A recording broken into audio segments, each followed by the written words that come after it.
Hello friends, welcome back to Wings Kitchen Tamil. இன்றைக்கி நம்ம எள்ளு பொடி எப்படி செய்கிறதுன்னு தான் பார்க்க போகிறோம். இது இட்லி தோசைக்கு ஒரு அட்டகாசமான காம்பினேஷனாக இருக்கும். நீங்கள் எள்ளு சாதம் கூட இதை வச்சு பண்ணலாம். இது ரொம்ப ஈஸியாக பண்ணிடலாம். ஸோ இந்த ரெசிபியை பார்க்குறதுக்கு முன்னாடி இதுக்கு தேவையான பொருட்கள் என்னென்னு பார்த்துட்டு வந்துடலாம்.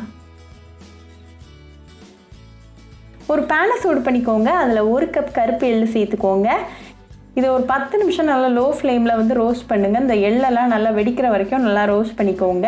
எப்போவுமே இந்த ரெசிபிக்கு கருப்பு எள்ளே எடுத்துக்கோங்க, அதுதான் நல்லா டேஸ்ட்டாக இருக்கும். இந்த கருப்பு எள்ளில் கால்சியம், அயன்லாம் நிறையவே இருக்குது. ஸோ ரொம்ப ஹெல்த்தியான ரெசிபி இது.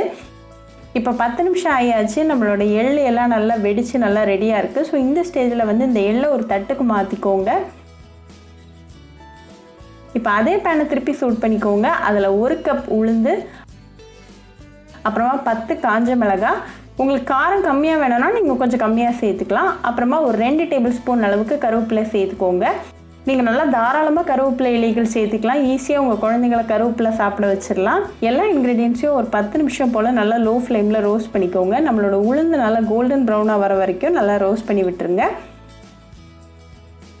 இப்போ 10 நிமிஷம் ஆயாச்சு. நம்ம உளுந்து நல்லா கோல்டன் ப்ரௌனாக வந்திருக்கு. கிச்சனே ரொம்ப வாசனையாக இருக்குது. ஸோ இந்த ஸ்டேஜில் ஃப்ளேம் ஆஃப் பண்ணிவிட்டு ஒரு 1/4 டீஸ்பூன் அளவுக்கு பெருங்காயத்தூள் சேர்த்துக்கோங்க. இதை ஒரு 5 செகண்ட்ஸ் போல் நல்லா கலந்து விட்டுருங்க. நல்லா கலந்து விட்டுட்டு இதையும் அதே தட்டுக்கு மாற்றி நல்லா ஆற விட்டுருங்க. ஒரு 30 நிமிஷம் போல் ஆகும் கம்ப்ளீட்டாக ஆறதுக்கு.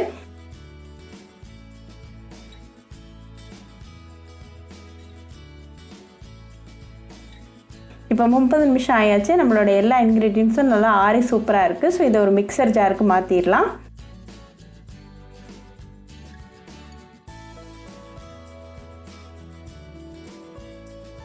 இது கூட 1/2 டீஸ்பூன் உப்பு சேர்த்துக்கோங்க.